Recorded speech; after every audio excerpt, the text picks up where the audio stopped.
excused and they're not going to be saved. The law is going to take over and catch them. कानून के हाथ लंबे होते हैं, ये हमने सुना है, और होते ही है, ये नहीं छूटने वाले हैं.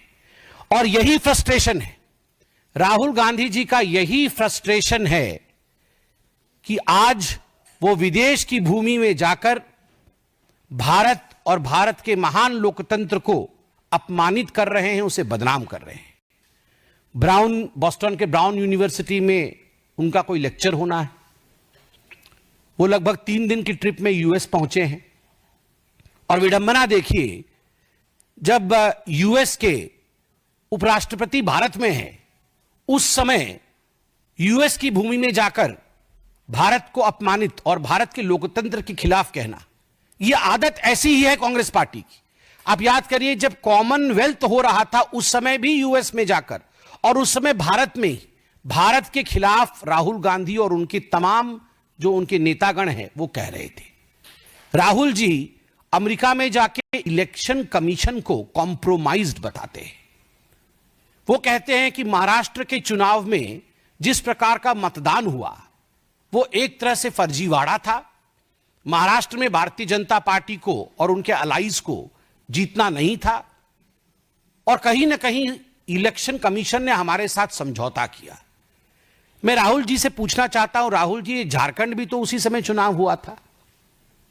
क्या आपने इलेक्शन कमीशन के साथ झारखंड में समझौता किया था? आप एक बार सोरेन जी से पूछिए, क्या उन्होंने समझौता किया था इलेक्शन कमीशन से?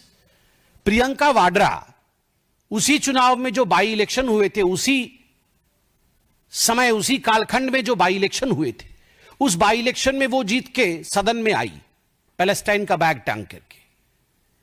आप बताइए, क्या प्रियंका वाड्रा ने रॉबर्ट वाड्रा की मध्यस्थता से इलेक्शन कमीशन के साथ कोई कॉम्प्रोमाइज किया तभी उसकी जीत हुई, या वो अपने मेहनत पर जीत कर आई?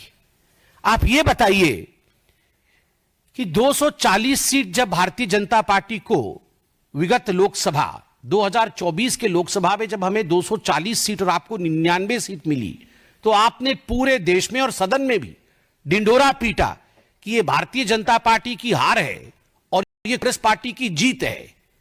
तो was the election commission compromise then? आपने ये जो जश्न मनाया था, क्या हम कॉम्प्रोमाइज थे? और ठीक उसी प्रकार महाराष्ट्र में लोकसभा में हमें 9 सीटें मिली और आपके गठबंधन को हमसे अधिक मिली थी. तो was the election commission compromise then by you? केवल इतना ही नहीं, आपने सामने बैठा करके सदन में अयोध्या सीट हम हार गए, इस प्रकार से आपने पूरा सेलिब्रेशन किया. क्या इसके पीछे आपका किसी प्रकार का कॉम्प्रोमाइज था इलेक्शन?